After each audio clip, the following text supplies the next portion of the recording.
2 வருடத்துக்கு மேலாக செய்யும் உங்கள் வியாபாரத்தை மேலும் விரிவாக இன்றைய நாடுங்கள் உங்கள் கிரயோன் ஃபினான்ஷியல் சர்வீஸை.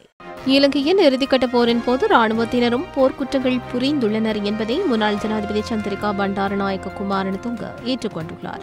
இறுதிப் போரின் போது இரு தரப்புகளும் போர்க்குற்றங்களை இழைத்துள்ளார்கள் என்று சந்திரிகா குறிப்பிட்டுள்ளார். சில தினங்களுக்கு முன்னர் கிளிநொச்சியில் உரையாற்றிய பிரதமர் ரணில் விக்ரமசிங்கவும் இதே கருத்தை வெளியிட்டிருந்தார். இதுகுறித்து சந்திரிகா தொடர்ந்து குறிப்பிடுகையில், இறுதிப் போரின் போது இரு தரப்புகளும் போர்க்குற்றங்களை இழைத்துள்ளார்கள்.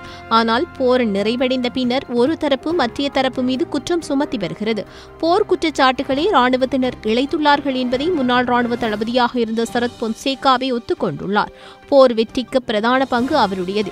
இந்த விசாரணைக்கும் தயார் என்று அவர் கூறிக்கொண்டிருந்தார். ஆனால் இந்த நிலையில் ராஜபக்ஷ குடும்பத்தினர் போர் வெற்றியை தமக்காக கொண்டாடுகிறார்கள். நாட்டில் பயங்கரவாதம் இல்லாதொழிக்கப்பட்டாலும் சர்வதேச சமூகத்தினால் சுமத்தப்பட்டுள்ள குற்றச்சாட்டுகள் தொடர்பில் உண்மை நிலையை கண்டறிய வேண்டும்.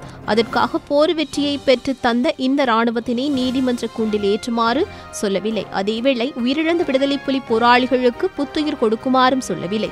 இருதரப்பு சண்டையிலும் பாதிக்கப்பட்டவர்கள் மக்கள். எனவே பாதிக்கப்பட்ட மக்களுக்கு நீதியை பெற்றுக் கொடுக்க வேண்டும். நாட்டின் நலன் கருதி, நாட்டின் ஒற்றுமை கருதி எல்லோரும் ஓரணியில் நின்று நீதியை காண வேண்டும் என குறிப்பிட்டார்.